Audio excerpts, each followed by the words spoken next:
Hello, ladies and gentlemen. This is Claudia Monticelli, the host of this podcast, Let's Talk Soul. Over the years, after having interviewed so many people on so many different topics, I realized that what interested my audience wasn't really the individual topics per se, but was how it impacted them, how it touched their soul. So I'll invite you all to lay back, put your feet up, and if you like what you hear, leave a review, 5-star review. I'd appreciate that. So just enjoy your listening. Hello, ladies and gentlemen, and I'm here with a lovely guest talking to us today from Spain, but who's originally from Sweden, and her name is Ulrika Karlsson. Ulrika, say hello to our audience. Hello, and thank you, Claudia, for having me. I'm really looking forward for our talk today, and I hope that you who's listening also like what we are talking about. Oh, definitely. Ulrika is an intuitive. She's an intuitive empath with a history of being depressed and suicidal, and surely that, and she'll talk to us about that a little bit. She'll tell us that may have been the beginning of her a spiritual awakening. She came to a point where she had to choose between life and death. And these are usually crossroads that are the driving force for most people to embrace the spiritual. Today, Ulrika shares her experiences and embodied wisdom from the heart. And with nearly 30 years experience of traditional Western and Eastern holistic disciplines, her work as a spiritual healer, an international author, we'll talk about her books as well, reader of the Akashic records, a woman after my own heart. She reads the Akashic records like me, and a yoga teacher, actually, a therapist as well, takes her around the globe. She travels a lot, and she works with men and women of different ages and from all fields and walks of life. Now, we'll touch on her books later, and she'll tell us about them, where they could, and I'll, of course, include in the description of this episode how you can contact her and see what she does. So where do we begin, Ulrika? Where do we begin? Let's say, how about, when did that moment occur when you were suicidal? About at what age or how many years ago? Let's put it that way. Thank you, Claudia. So 2008 was like, a horrible year for me. That was my spiritual and sexual awakening. But as most of us know, at least for me, it was not, like in a blissed state or a blessed state. So 2008 was the year when I was being suicidal. And as you said, I was in a crossroad. Shall I commit suicide or shall I continue to live? When you say 2008, when I hear 2008, it flashes in my mind an economic crisis, a world crisis around economic downturn. Did that have anything to do with your state of mind? No. That was nothing at all. It was a coincidence, but also the year 2008 in numerology, if you put it together, it is the year 1. So right, exactly. Yeah. So there we go. So so it was like a rebirth. Yeah. So yeah. But what made you go in this direction? Okay, a lot of people walk toward a spiritual awakening, but they don't go and become healers. They don't go and, teach yoga. What was it prior to that date, that the experience that you've had? What did you do before then? What field were you in? What kind of work were you doing? So I am a trained physiotherapist and also a preschool teacher. But interesting. So I worked with people in all my life, in all areas of fields, and people, who are out of balance, imbalance. Also, as a preschool teacher, I worked with kids with several, difficult abilities and stuff like that. And as a physiotherapist, obviously people come to you when they are in pain or in stress. Yeah, I'm a Feldenkrais practitioner. So Okay, I know okay, all yeah. So about you that. know, yeah. Yeah, and that's people tend to think that physiotherapists, chiropractors, um, only work with the body. And yes, many practitioners only do work with the body, but the idea, and you know this for a fact, since you migrated to a different type of healing, that it's all linked, isn't it? It is all linked. And to heal one aspect, you need to heal another, the mental, the emotional, the physical. Exactly. But for me, when I worked as a physiotherapist, it was not holistic. It was only to Right, treat, I have a back pain or pain in my right, knee. right. And then when I studied to become a yoga therapist Yeah, and different other, Eastern and holistic disciplines, then I yeah, realized, so even if it's, the body that is talking, it's the knee or the back or right, whatever part of right. your body, it's actually something else. Something So I else. can't heal that from, working locally on your knee, on your Right, pain right. in your back. So this is what I discovered, that there's so much more holistic approaches in like yoga therapy, because if you come to me with a knee, then I know, okay, then we have to look in these kinds of areas, and then we have to do this, and we have to also ask about other things, and the same with the back, because each organ, each body part is, saying something, Yeah, the and it information. also, there's some, well, all different kinds of practices and philosophies and theories around the world do tell us that each body part, each pinpointed little tiny part on our body is symbolic as well, Exactly. and that gives you so much information. Now, here we have so many topics on the table, and of course, true to the title, Let's Talk Soul. I really do want to talk soul with you, and since you offer so many topics, and I'll just name them. I will name them. I don't usually name them because I usually ask my guests before we record what type of topics they'd be interested in or comfortable with speaking about. And she's listed. Can I read them? Of Ulrika. course, of Okay. course. So she mentioned sacred sexuality, the sacred soul, and the sacred feminine and masculine. And now this 3 times sacred, right? And then sexuality, feminine and masculine. And then we have this soul in the middle. And so I'd like to ultimately get to a definition of what is that damn soul that we all hear about, So let's start somewhere, because when you mention sacred sexuality, what's a nice girl like you talking about a topic like this for? How's a nice girl Because like you? because for me, obviously, as for yourself and for many of you out there, everything is entangled. Everything is connected with each other. So even though that I'm talking about sacred sexuality, there is this soul experience to reclaim your sacred sexuality. What we look upon today, we can see all kinds of distortions in all levels of Give us lives. an example. Give us an example of a distortion of what you Distortion can mean. be like, I have 2 teenagers, and I know Right. that a lot of teenagers and also adults have Yeah. sex and are being Mm-hmm. disconnected from the heart, so Uh-huh. just pure sex. And that is Mm-hmm. actually damaging the soul, Mm-hmm. because you need to be connected to your heart for you to experience the sacred sexuality. The And you need emotion. to have some kind of heal in your yoni, which is the feminine, the vagina, and the lingam. Wait. We're going too fast.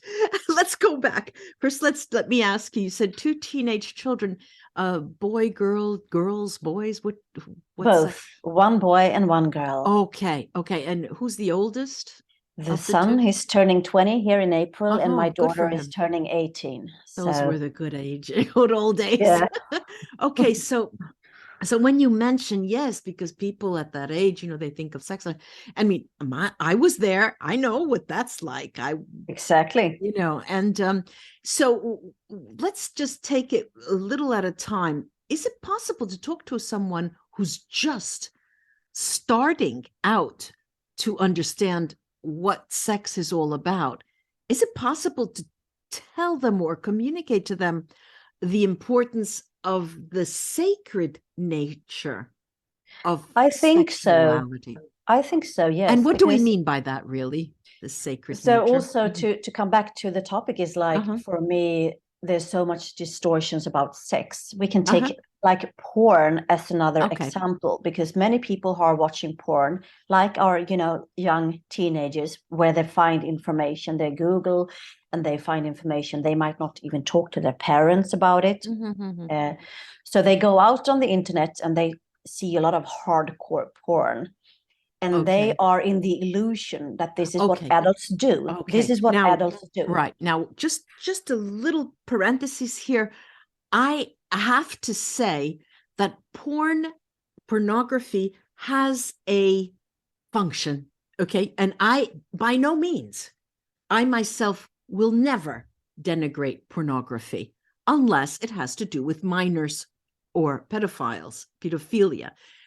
But it does have a function for me, Ulrika. I'm just saying for myself. But in this case, you're mentioning it in your argument that there is pornography and it's available and people see it and children do and young adults do.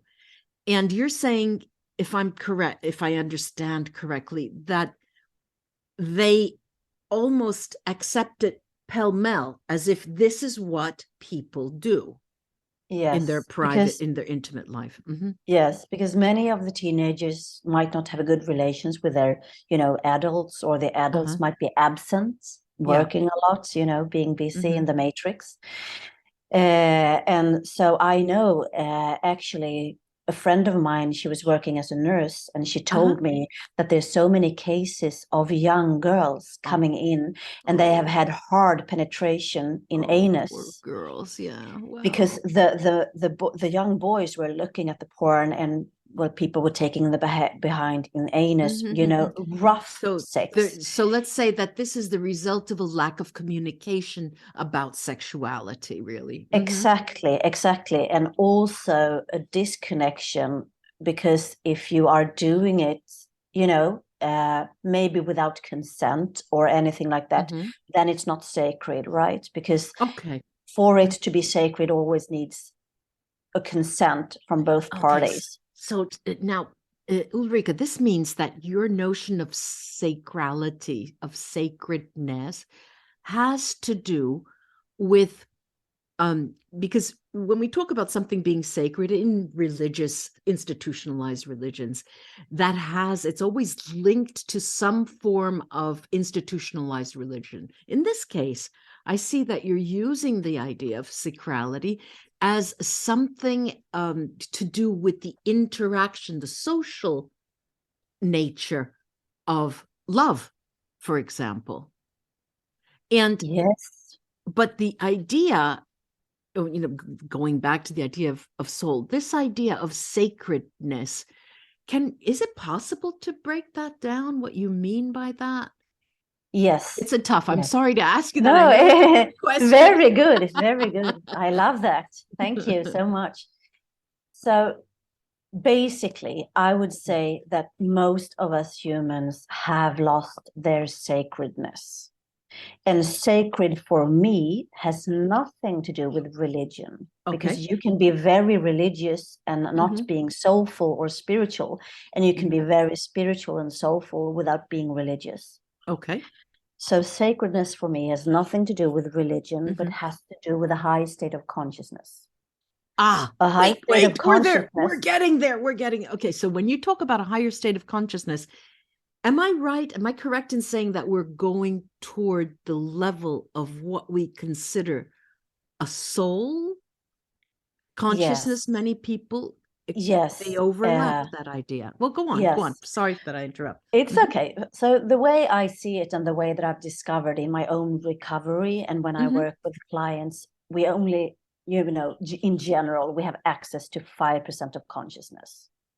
And this means that we are run by 95% of unconscious programs.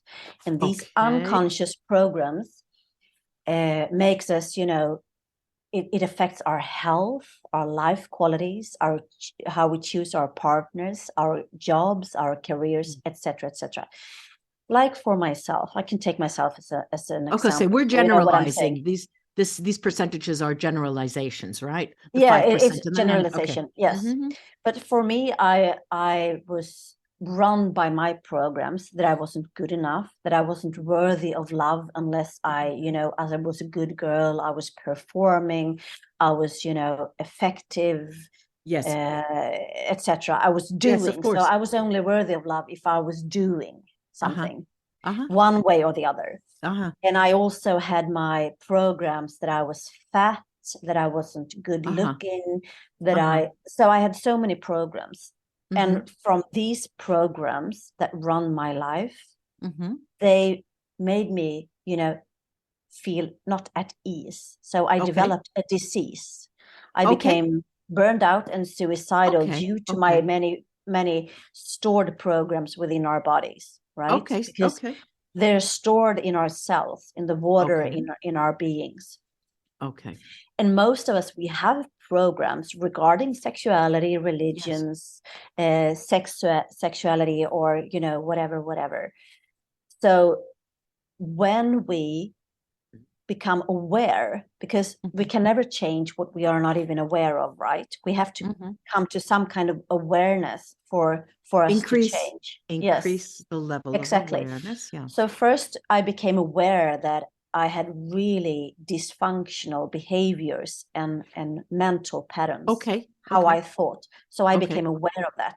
So it was in my face. And then I could see them and I could, transform them. And I can transform these programs of fear and lack and scarcity into high states of consciousness. Okay. Now hold on.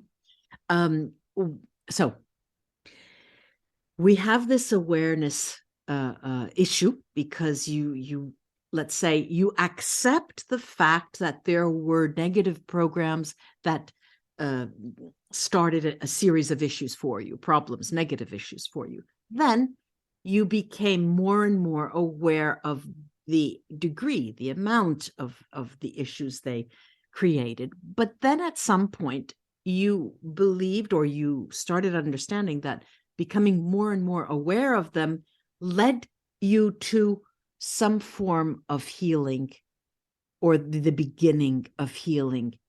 Exactly. Now, you talked about consciousness. All right, consciousness in the root of that word means to be conscious, means I am aware of what I see, what I do, and everything. Becoming aware also. But the word consciousness, for some reason, often is equated and overlapped with the idea of the soul.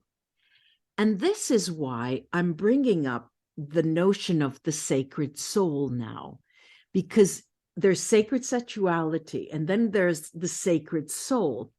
And when did the notion of the soul fill your vocabulary?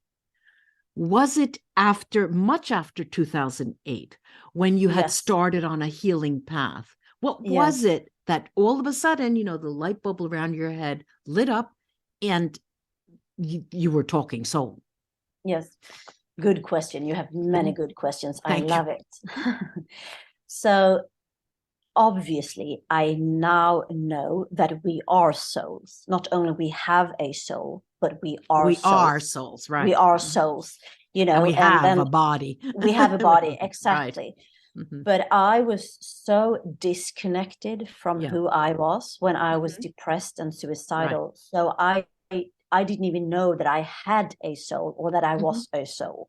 I didn't believe in it. I didn't know what it was. It was like you just speaking Chinese. Right. No, sure, I didn't know. Sure. I wasn't connected because I was so disconnected. Right.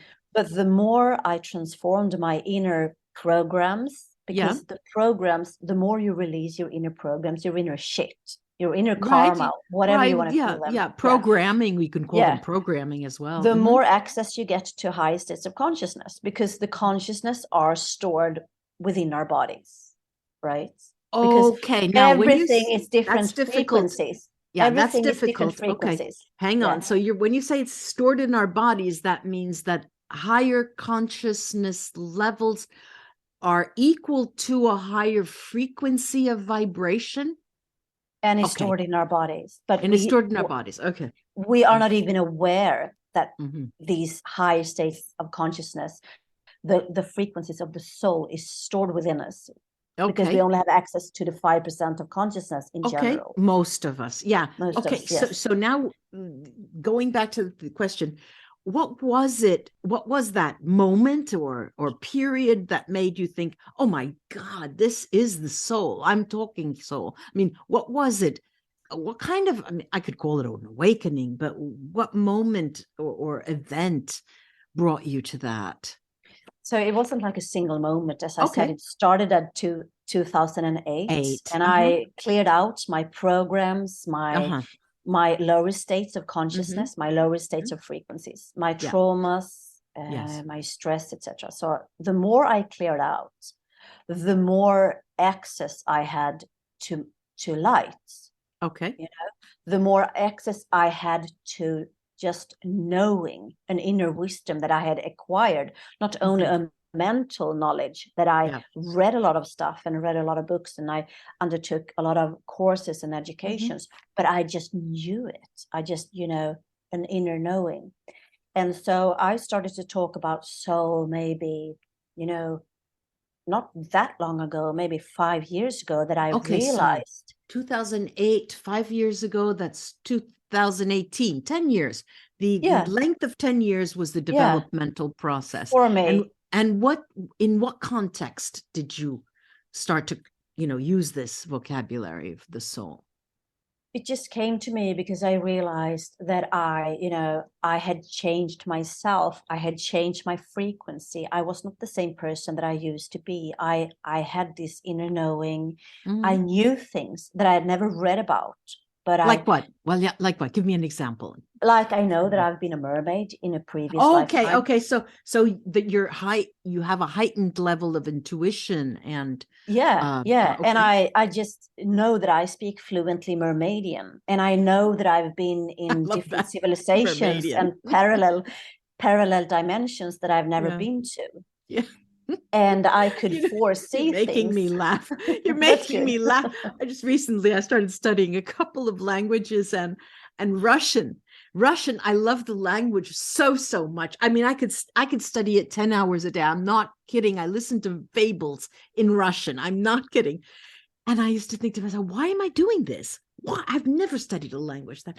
And I thought, well, I had to be Russian someday in some other life. Exactly. So, a Mermaidian, huh? Yeah, Mermaidian. So, and I just, the language just came to me, and I just realized, wow, I know this language. I've been here. It's nothing that I'm making up. I've been there, and I've remembered a lot of past lifetimes where I've been a witch and a medicine woman, and I've been murdered, like many of us have. Yeah. So to come back to what is the soul? For me, the soul is, I'm writing about it in my latest book, The Sacred Soul, A Divine Evolution Through Time and Space. Good. The Sacred Soul. Is it finished or is it? Yes, here it is. Oh, so this is the latest. The light is not clear enough there you go. For a second. Yeah. The Sacred Soul, a Divine Evolution Through Time and Space. Okay. Yeah. I have that listed here. Yeah. So, the soul is like a pixel from divine source. Yeah. And the way I see it is for divine source has infinite possibilities. And for it to experience itself, it duplicates itself. So each and one of us are like pixels from divine source. And these are things that I never knew, before, or I never understand, or I didn't even, pay attention or thought about it, because I didn't know I thought my life basically was a struggle when I was being suicidal and depressed. Like that was my everyday life. Yeah.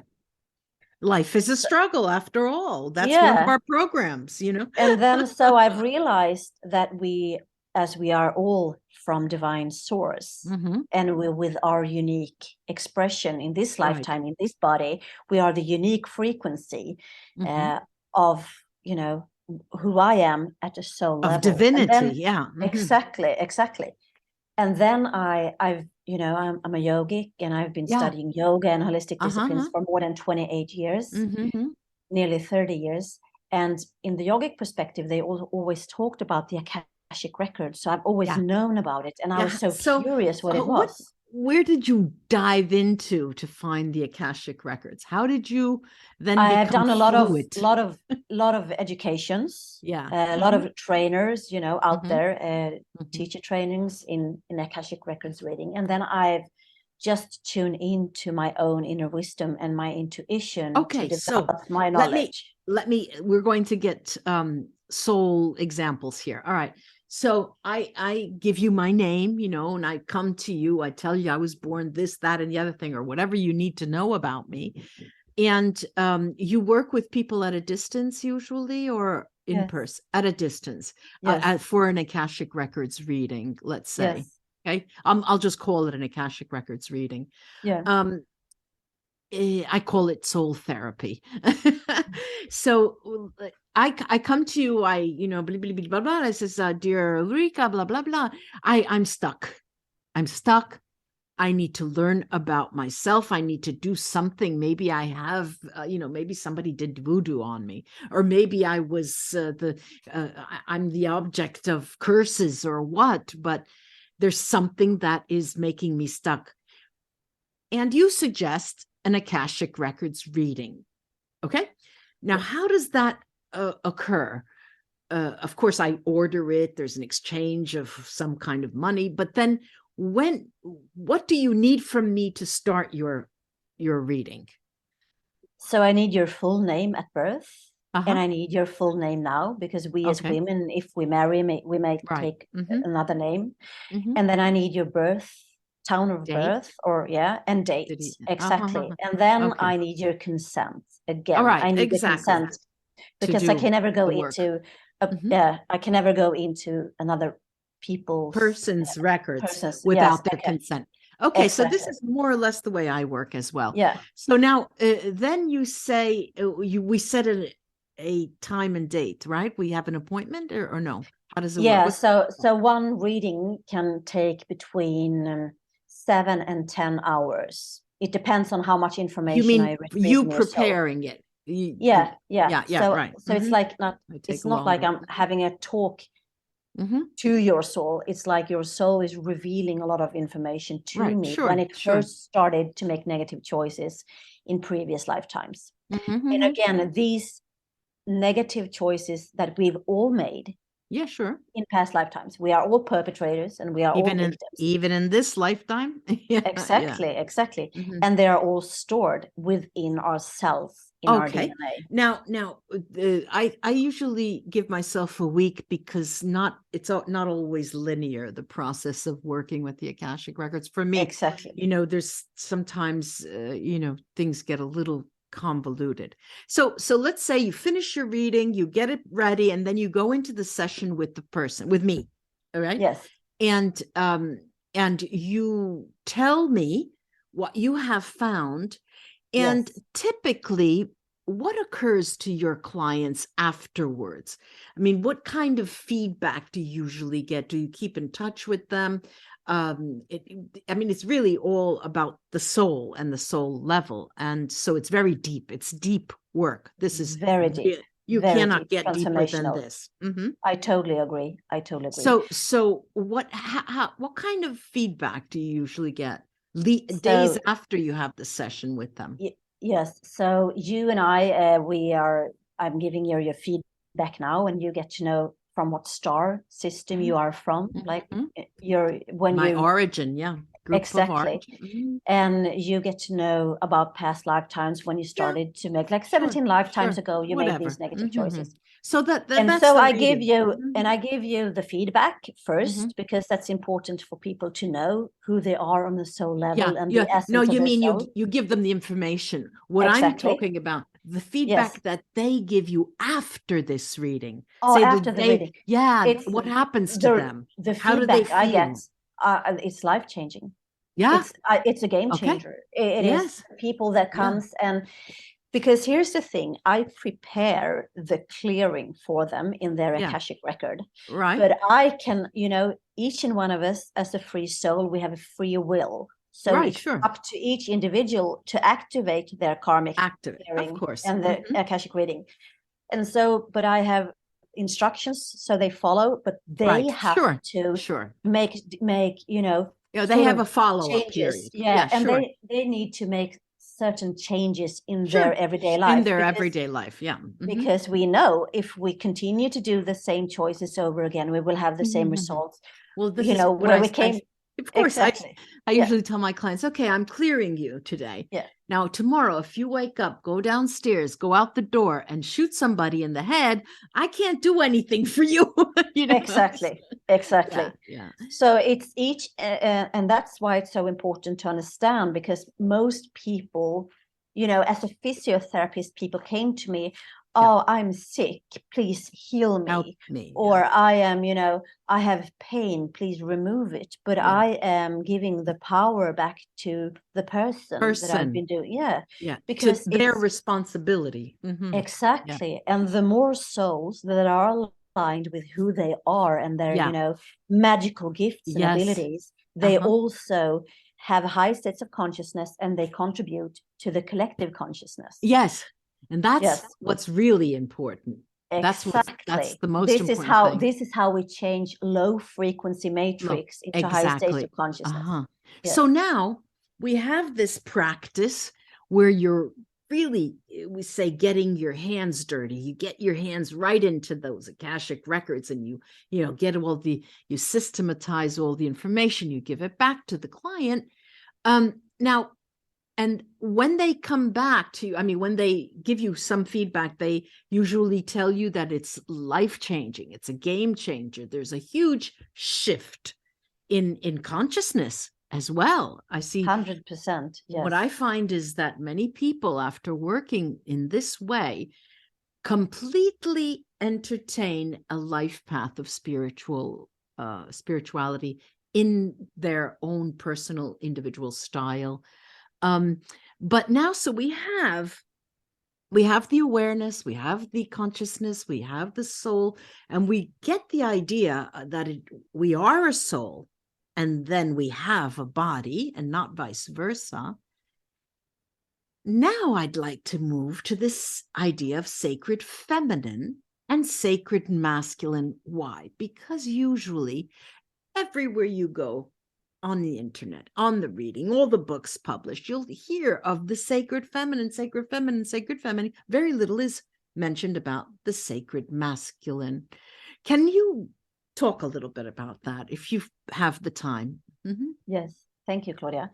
So it's going to be quite a long answer, but there's a red thread, so please bear with me. So again, it comes back to a lot of programs that we have individually and collectively. So what we are seeing in most of people's lives today, before they do a karma clearing, and also in the collective consciousness, is the immature and unconscious essences of feminine, and immature and unconscious essences of the masculine. Okay. And then I want to give you an example of that. For instance, a very immature and undeveloped and unconscious masculine energy is to be a good girl. Masculine energy? Is that what you're saying? Masculine energy? Yes. I don't understand. Good. To be, I'm going to try to take it down, and just bear with me here. So, okay. Before I got sick, I was a good girl. I was, very effective. Yes. I was always doing a lot of stuff, maybe not the right stuff, but I was doing, performing, etc. So this is a very immature masculine masculine essence, and we see it everywhere in the world. Why today. do you call it masculine essence? Because it is for me, the information that I have received from my soul and from the Akashic record is that, and this is why we have low states of frequency in the matrix I today. think I understand. I think I understand. When you call it a masculine essence and a masculine energy, it is something that has to do with pragmatics, something to do with materiality. Because I can't understand why you're not. Go on. Maybe I will get it in the little bit. Okay, so we all consist of yin and yang energies. Sure. Yes. Okay. Even if And I'm in a female body, a little definition of that. The yin and yang. Our audience might not all know what that is. Yes. So the yin is the feminine essence, and the yang is the masculine essence. Okay. And together they are the wholeness. Everything in life is created of yin and yang energies. Like if yang energy is the sun, the feminine energy is the moon, and the masculine flow in the body is like the ascending flow, and the feminine flow in the body is the feminine. But we can also have the feminine essences in the ascending flow and vice versa. So it's everywhere to be seen. Okay. And this is what we are writing about here in this book called Holy Fuck and Sacred Water. The Secret Holy Fuck and Sacred Water. So that was your first book. My third book, actually. But anyway. Third. Okay. Okay. So because everything in the world, because we need the moon for the sun to exist, we need the darkness to be able to have the light. We need, so these are they are two sides to the same coin. Exactly. Yeah. So, but most of us, even if I've been in a female body or in a male body, it doesn't matter, because we have these essences. But most of us have been in the immature and unconscious yin and yang energies. And they have low states of frequency compared to the sacred. Okay. I'm going to come to that. Okay, so go ahead. As I was saying, so when I, tried to have high grades, I was busy being good, a good daughter, a good wife, etc.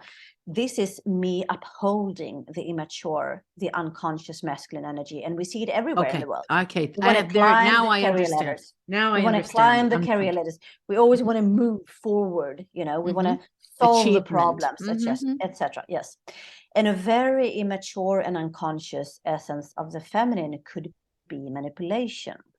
And we see it everywhere in ourselves, how we manipulate others to get what we want or to avoid what we don't want to have. We see it in mass media. We see it in the collective consciousness of manipulation.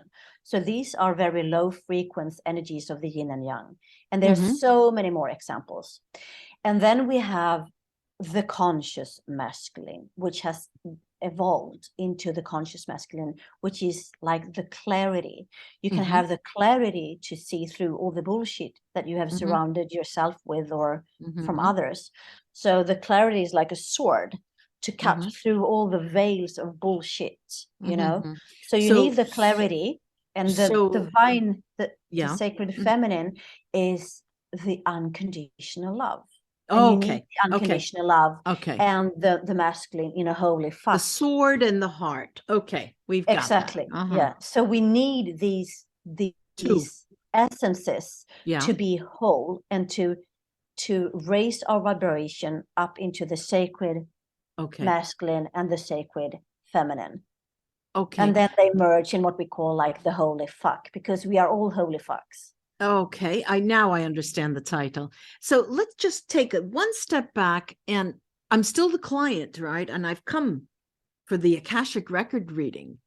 Is there, at one point during the reading, or even before or after, I don't know, after you meet me or after you give me the session, is there anything you do with me, the person, concerning the sacred masculine or feminine?